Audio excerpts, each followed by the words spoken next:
This is the Michael Brian Show.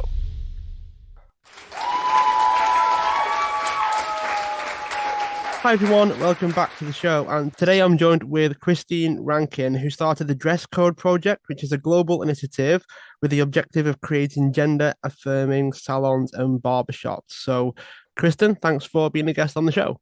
Thanks for having me, Michael. So, paint a bit of a picture on the history of this, because gender and gender-affirming things, although it's becoming more at the forefront of people's minds, I've been seeing it happening gradually anyway, sort of from people to people trying to express themselves a bit more. And I think it's coming to a head slowly, but paint a bit of a picture for people that are unsure or they don't quite understand the history of the gender affirming and hairstyles. Well, traditionally in hair salons, haircuts are categorized by men's cuts and women's cuts. And that's pretty exclusive to only people who identify as men and women. And there are a lot of people that don't identify as men and women. They identify outside of the gender binary. And the gender binary is, really subject to a pretty discriminatory system that we've created in society that really only recognizes heteronormative or cisnormative people. And so what the Dress Code Project does is we help hair salons complete and create gender affirming hair spaces so that folks who identify within the queer community and people who identify outside of of the gender binary can get haircuts that help affirm their gender and make them feel inclusive. How does that differ from someone just wanting to have a hairstyle how they want? Is it a societal thing where they're pressured into looking a certain way and that carries over into hairstyles, or is there more going on there? Well, in terms of hairstyles themselves, the way that it carries through is that, if you're looking to get a haircut and you walk into a salon or you look on their website and you see that they offer men's cuts and they offer women's cuts, but you don't identify that way, you're not necessarily going to go there, right? You're putting yourself in a position where you then have to explain yourself, and that shouldn't have to be the way. Yeah. So for us, it's creating gender affirming spaces is helping people find hair salons that are more modern, more inclusive, and just more savvy business people that understand as well. They need to start providing hair care for all people. Is there anything that the average person might not understand or might need to know about this? Because in my own mind, it's more about having a haircut that you're comfortable with, that you like, and people come up with all kinds of styles, whether it's to mimic other people or to just go with what feels right for them. Is that the be all and end all of it, or is there like a pull towards the opposite of that? Like there's a pull to look a certain way, to be perceived a certain way, and they feel that pressure a bit more because of how they feel and what they identify as. I don't think there's a pressure to look a certain way. I think people want to look a certain way. So an individual person has an idea of who they are and how they want to present to the world. They have an idea of what their gender expression is, and they want to execute it. And the problem, that we have traditionally had within salons, and I've spoken to quite a few people that have experienced this, is that they go into a hair salon, and if their gender identity or expression lies outside of the heteronormative idea of what the gender binary means, it's difficult for them to get a haircut because they can't, the hairstylist doesn't really understand it, and it's harder for them to explain it to them. So for us, what we help hairstylists do understand, that hair care and haircuts are not about gender. Any single person, regardless of how you identify, can wear any kind of haircut. A short haircut does not solely identify uh, men, and it doesn't mean that you're a man. Versus, a long haircut meaning the opposite as well. Anybody can wear any hair they want, and that's kind of what we're trying to help hairstylists understand and create gender affirming spaces as a result. It almost sounds like it's a terminology thing. It's like if it's a man's haircut, unless you identify as that, you're less likely to go for it just because the clue's in the name, so to speak. And I think that if you wanted a short one or a long one, or there's pictures instead, and you want to be careful with, females, males, non-binary, that sort of thing, being who they picture with the haircut. If you understand what I mean, it's a very tricky thing to really put into place, I guess, unless the gender affirming to begin with. It's almost like it's the culture of the salon, like whether it's a leadership thing or management, that sort of thing. Someone has to take over that believes in the gender affirming side of things. Yeah, I mean, I think, in order for that to exist, the management of the salon definitely has to understand it and help create a gender affirming space. Terminology definitely has something to do with it because, you need to understand as a hairstylist in that space or the owner, you need to understand, you know, something about what it means to be non-binary or what it means to be, anything outside of, identifying as a man or a woman to be able to provide that care the same way you need to understand, the difference between cutting a short haircut, a barber cut, a pixie cut, a bob, a long layer haircut. They're all different haircuts and you need to understand how to do all of them, so you need to understand that someone who identifies outside of the binary definitely may use different terminology. They may identify, with different pronouns, and you kind of need to have an understanding around that. But it's just also around changing the culture in a sense, because again, for such a long time, people would have price menus that do only reflect men's and women's haircuts, and that's really discriminatory and exclusive to anyone else. I find that it can be quite difficult for some people that want a particular haircut that I suppose isn't communicated as if they're allowed to. It's almost like a permission based thing. Like they need to feel like they can do it. They need to feel like it's okay for them to do it. They might feel like it in themselves, but then it's very different when you've got to communicate that to other people because we don't live inside our own bubbles, do we? We have to engage, we have to communicate, we have to interact with each other, and sometimes that's where things start to fall down. Yeah, absolutely. You you feel a certain way about yourself, and that's how you want to, express it. But then, most people can't achieve a haircut that they want on their own, regardless of how they feel. So they have to go somewhere to facilitate that haircut.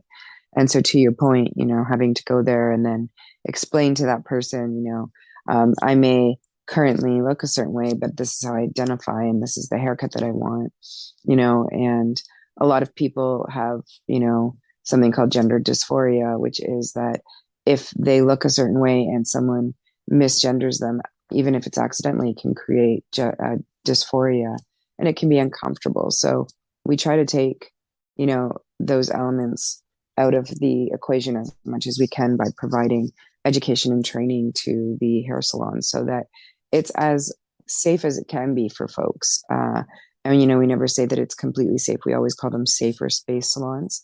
But, we try to provide them with as much training and education as we can so that they have a higher success rate in creating a gender affirming space.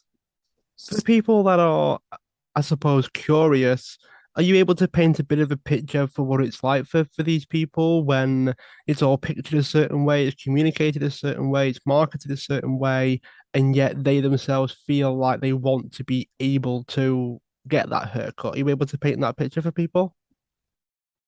Well, if someone, is trying to go to a salon and they, are not sure of what that salon culture is like, even that first step is very difficult because a lot of folks who identify within the queer community have faced discrimination in their lifetime if they were of a certain age. You just, it's hard to avoid. And so they want to do as many things that lessen the chance of them being discriminated. The Dresscode Project, which is the not-for-profit that I own and run, we have created a directory that has over 500 salons in it, all gender affirming, all within our organization. So it takes that step away so someone can type in their postal code and a gender affirming salon will come up and they can go there and they know that they're going to go there and have a higher success rate of explaining their haircut, of being understood as a queer person that wants a haircut, so that they don't have to experience this discrimination any longer. Because, yeah, these are the experiences that really create a lot of anxiety, a lot of gender dysphoria in general, upset and depression. So they don't want to go to these places because having to explain it all is quite an effort and it's a lot. And at that point, too, you just don't know how the person's going to receive the information. Yeah, it makes sense. And it also makes it, I would guess, complicated if the person experiencing it isn't fully sure themselves. That there's if someone's trying to discover it for themselves at the same time, that can be difficult, and someone wouldn't want to explain it because they don't fully understand it themselves either. I think, yeah, exactly in that way. But a lot of people do understand what they want. They just don't know how to explain it the first time around. And if this is like their first gender affirming haircut, it's just harder to explain because if you have a stylist that is immediately like, "Oh, what do you mean? What are you talking about?" Then your willingness and desire to explain it to them is it becomes less because you just start to feel less and less comfortable and safe, and you kind of most likely just want to get out of there. But if you go into a space where they've had some training and they understand and they have experience, it's so much easier because that stylist then can make you feel a little bit more at ease and at home and comfortable by saying like, "Oh, you're looking for this haircut. Okay, great." And describing the characteristics of a haircut rather than saying, "Oh, you want a men's cut or a women's cut or you want a what cut?" So it's definitely a much more pleasant experience, which is what every person should be able to receive when they go to a hair salon. Just get a nice haircut, have a good time, not have to worry about these other things. Yeah, I imagine as well having, I guess, minimal questions. I mean, I'm a big believer in trying to understand things that you're unaware of. Do you find that having someone asking questions is helpful or not? Because I always try to ask if I don't know, but then I could be wrongly doing that and making them more uncomfortable because they might feel they shouldn't have to answer these questions. I think that if they're asking questions from an educated and informed place, then it's much more helpful and the success rate is higher. If you're asking questions blindly and you don't understand the topic, then it's definitely harder to understand what the person's saying, but also then facilitate that haircut. So is it a way of educating people enough so that they're not asking the same questions as 10 other people that they've been trying to speak to at the same time, that having to repeat themselves all the time? Yeah, it's educating them enough that they understand what that person, they can have some sort of empathy for what that person might be going through. But also understanding, what questions not to ask, you know, and then finally understanding that, what you're really facilitating is a haircut, as a hairstylist, we're a tool to give someone the haircut that they want. Understanding terminology, general terminology around queer communities, understanding some of the struggles they've gone through in the hair and pro beauty industry, understanding, you know, um, and be an ally of the queer community is just going to help you as a hairstylist be a more, you know, open and inclusive space to give anybody that walks through your door a haircut, regardless of their gender. I imagine this has been the experience for people that don't fit the stereotypes generally. That there are guys, males, or however they identify that might want a longer hairstyle that's been marketed to and communicated to them as if it's a woman's haircut, let's say. But they've always wanted it, even though it's not necessarily gender affirming, it's more like expression affirming. Like they're allowed to express themselves through their haircut or what style they want to go for. I picture that being the experience for a lot of people that don't fit the stereotypes already without using the gender affirming sort of label, I guess you could say, or category. I imagine people have experienced that for a long time. I think probably to a much lesser degree, of course. And especially if it is like a cisgender man, you know, they have a lot more privilege in this world than most others do. So even if they're going in and they're like, oh yeah, I want a long haircut, they might get a bit of a funny look at first. And that might have been about 10 years ago, but still there's not too many people that are going to be like, oh, well, why do you want a long haircut these days? Especially again, if it is on a cis presenting, male, most people wouldn't question it too much. I think the where the discrimination and the problems have lied in the past is that in women who want a haircut that's not a long haircut or that's not typically labeled as a woman's haircut have faced a little bit more discrimination. And then you might get someone that says, oh, that's kind of a manly haircut. But the other problem is like where the pricing lies. People don't know how to price it. So if you're going in and you have really, really short hair and you're female identifying, and they only have men's and women's haircuts on their menu price, you're most likely going to pay a lot more for a women's cut, even though you're getting a shorter haircut, which might traditionally be $30 less than a men's cut.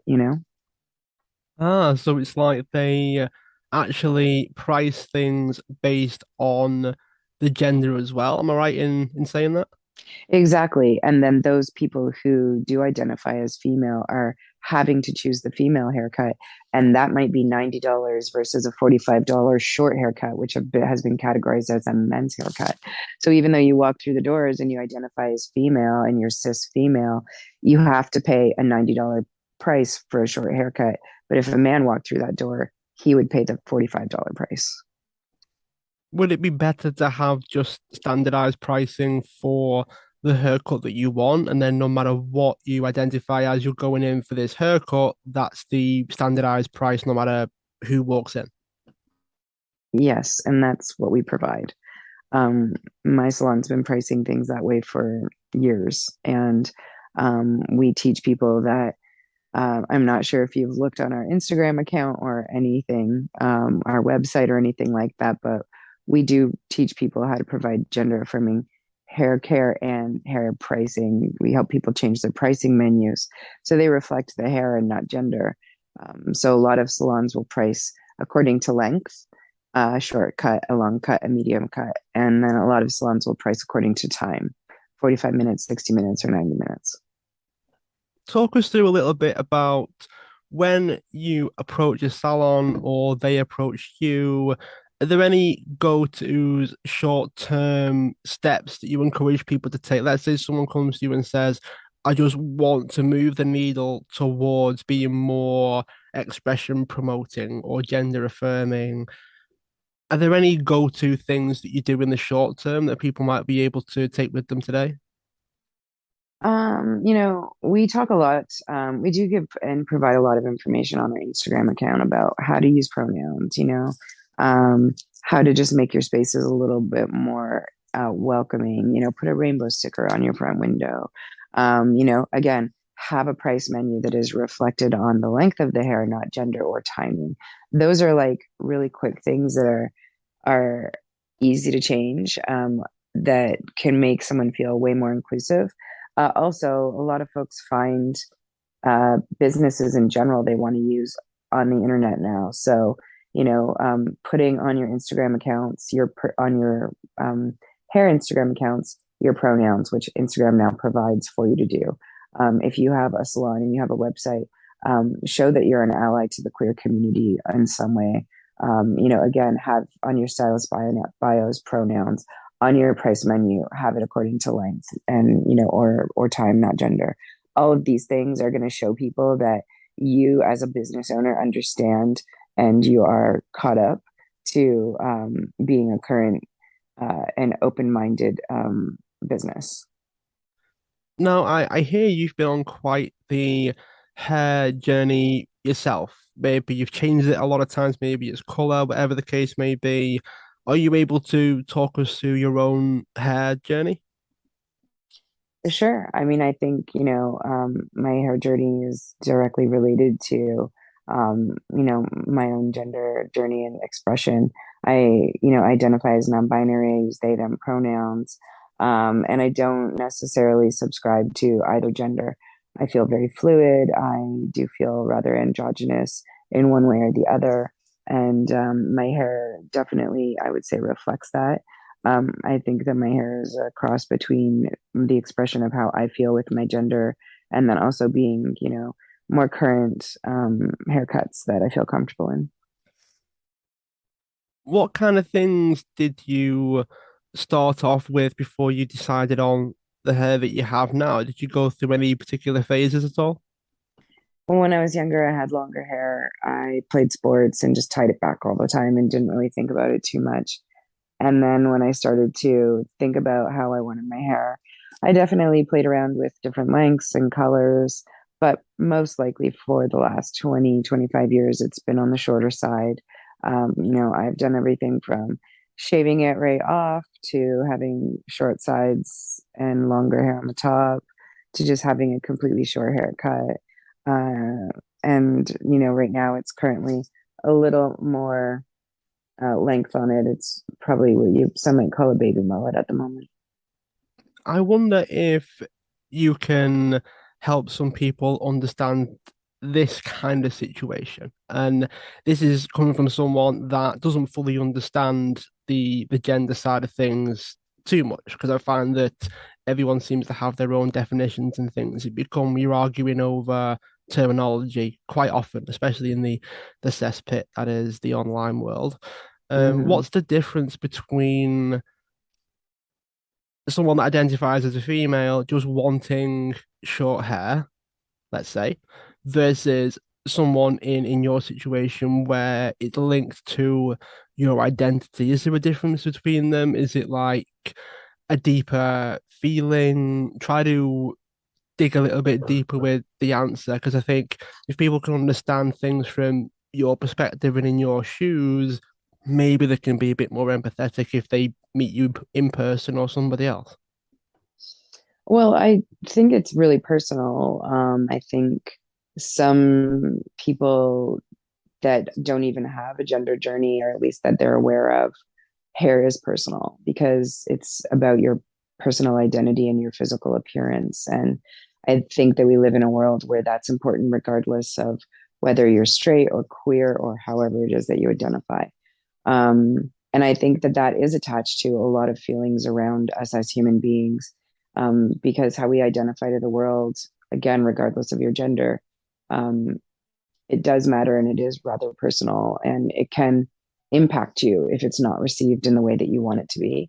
When it does have to do with gender, the difference can be that we have been brought up again in a world that is catered to and designed for folks who essentially identify as straight cisgendered. It's a cisnormative, heteronormative world. Everything is made that way. You have Western signs that have a men's icon and a woman's icon on it, image. And, so when you're not identifying in that way, you always end up having to explain yourself, which in a sense is not really fair. Straight people don't have to go around explaining themselves as to why they're straight. I think a lot of folks in the queer community give that grace and explain themselves because they essentially want to try to help rid their situations of discrimination. I think that also being generous and helping allies understand it just for their own peace of mind. Um, you know, I don't really believe that people need to fully expose themselves unless they feel comfortable. I think a lot of people do it because they want to help people understand the situation, and then it helps them, of course.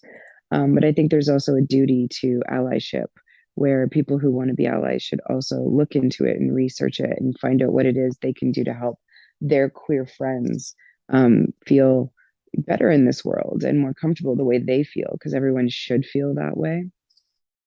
And I just feel like, what we're doing at the Dresscode Project is trying to help people understand that, hair is definitely expression. Hair is a like anything else that anybody would wear. It helps identify who you are and how you feel. Like in the 70s and 80s, we had people that really highly identified as punks, and you knew who they were because of how they wore their hair and the clothes that they wore. It's a similar sort of thing. Most people just want to be accepted for who they are regardless of how they identify. And I think that there is definitely a certain, you know, I think innate reaction, folks in the queer community helping people, helping allies understand. But I do believe it is up to the ally as well to do the research. If you're an open-minded, inclusive person, you just really feel like everybody should be who they are and be allowed to be who they are. That's the work that you would do. I've also read, I hope this is right, that you're not just a salon owner, you don't just run the Dresscode Project, but you're actually a spokesperson for Pantene, I think, over in the US. Is that right? Yeah, it's actually for the UK division. I mean, I work with all of them. I work with the UK, Europe, um, the US, and Canada. But I started out working with the UK first, and I'm one of their ambassadors. How did you get involved with them? It sounds like quite a big step up from a salon owner, but I guess it depends on how you got involved. So how did you get started in that? Uh, Pantene came to me. They recognized what I was doing in the hair industry, and they wanted me to come on as a consultant and an ambassador to help them change their message to the world. You know, they're one of the biggest global commercial product companies in the hair care industry and beauty industry, and they just wanted to make sure they were actually being allies in the right way. So they did the work. They found out about us. They approached me, and ever since we've been working together, they're really great at um, listening to what it is we need from them in order for them to be authentic allies.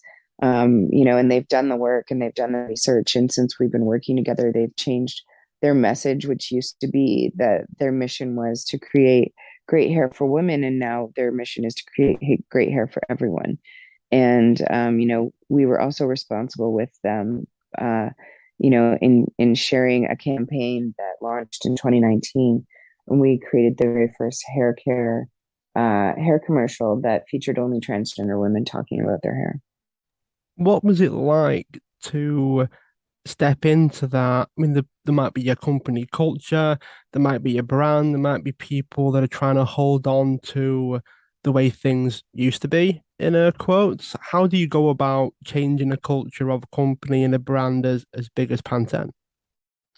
Well, I think they were actually quite open, and I think they recognized what they needed in terms of, being a hair company that everyone can access, and in terms of changing the culture, it's really about providing information and education so they can understand why it's important. Um, Gender affirming hair care can quite literally be life saving. It can really help change someone and it can help their mental health and wellness, and it can also help them feel more of who they are in this world, which can just create a much more positive space for them in general. What was it like for you to be able to have a real handle on the steering wheel of the industry, going from someone that runs at a salon to impacting a company as big as them? It must have been quite an experience for you. Yeah, it was really fantastic. I mean, their willingness to learn, I think was really important as well. But, just being there and being able to be involved in changing, the culture of a company that is so widely respected and also seen everywhere in the world. They're a global company. They impact every market in terms of hair care, and to have them on board and being a partner with Dresscode Project, and for them to see how important that kind of change is super impactful for the industry in itself. And it was really great knowing that we were the leaders in that with them.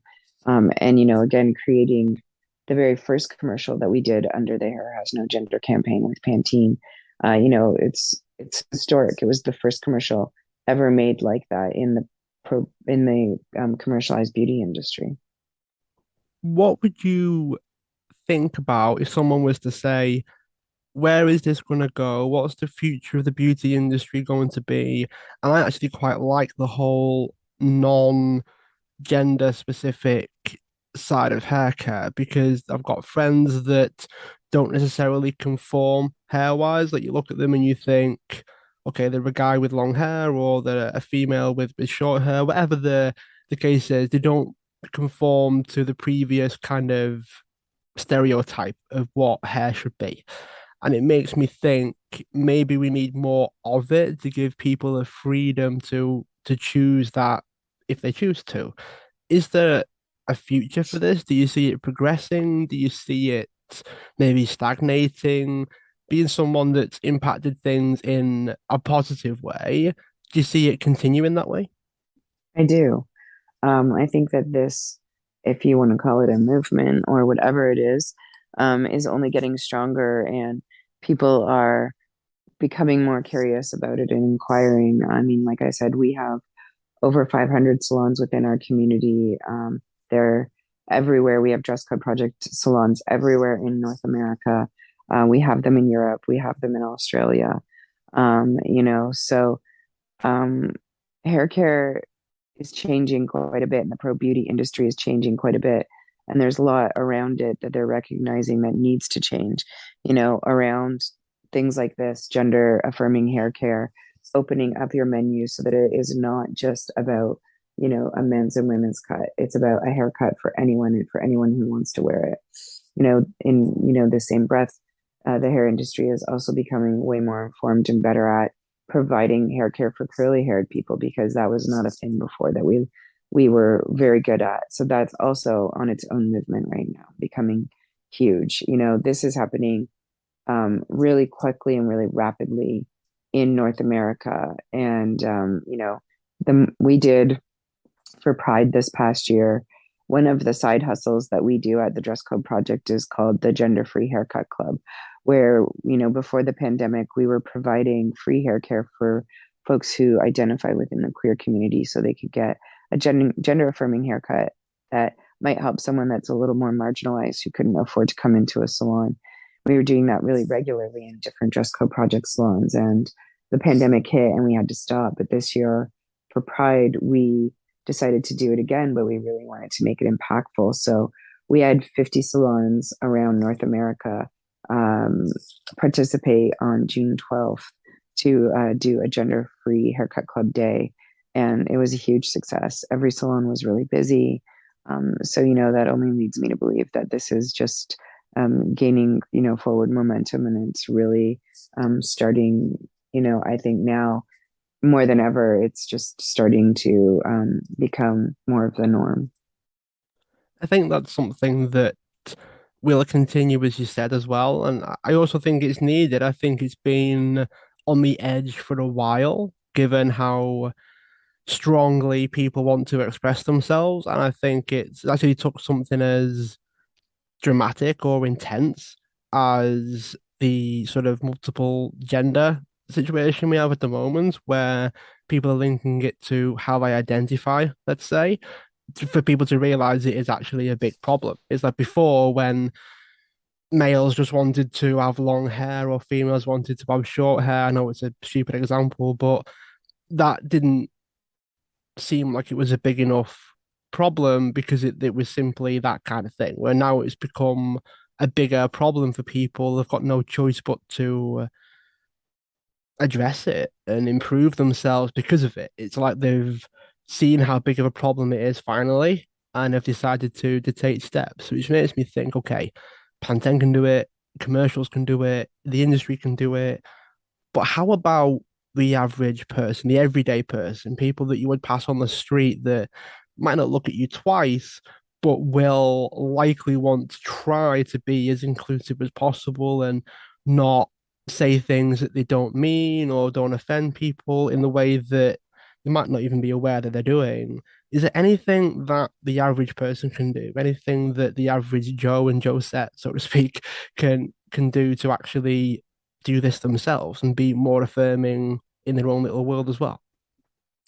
I mean, I think so. If you're just talking about in general, I think someone who, and when you say average, I'm assuming you mean someone who's not within the queer community.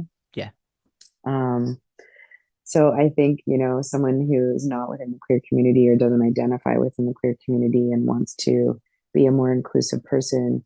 Hopefully they have their own personal reasons, because they know and love someone who does, and they want to make space for that person, but also just because they want to be a decent human and be inclusive to all folks, not just folks that look or identify the way they do. I think it's about research. I think it's about doing the work and finding it out for yourself.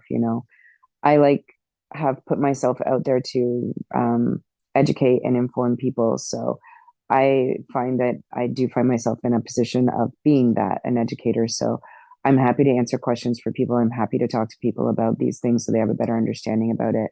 But not every single person is in that place because they're not educators and they don't want to be.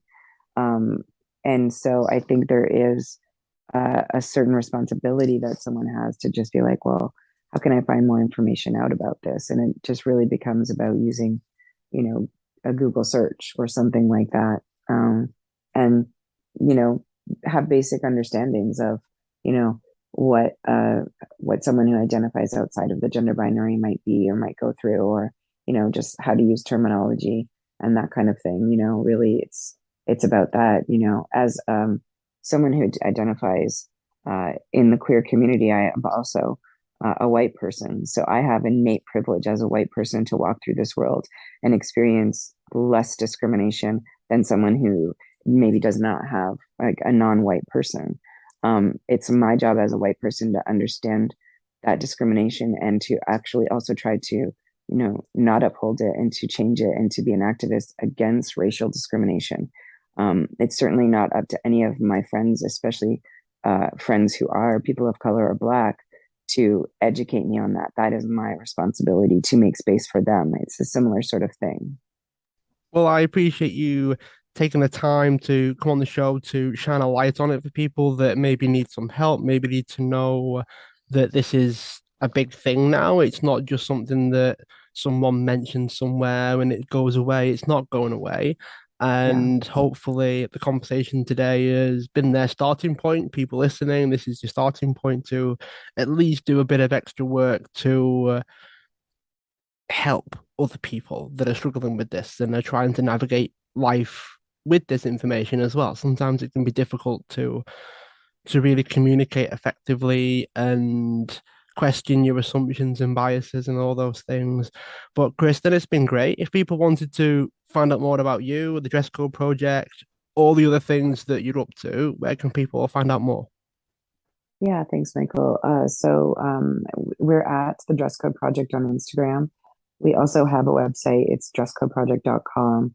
And mine is Kristin Rankin Hair on Instagram.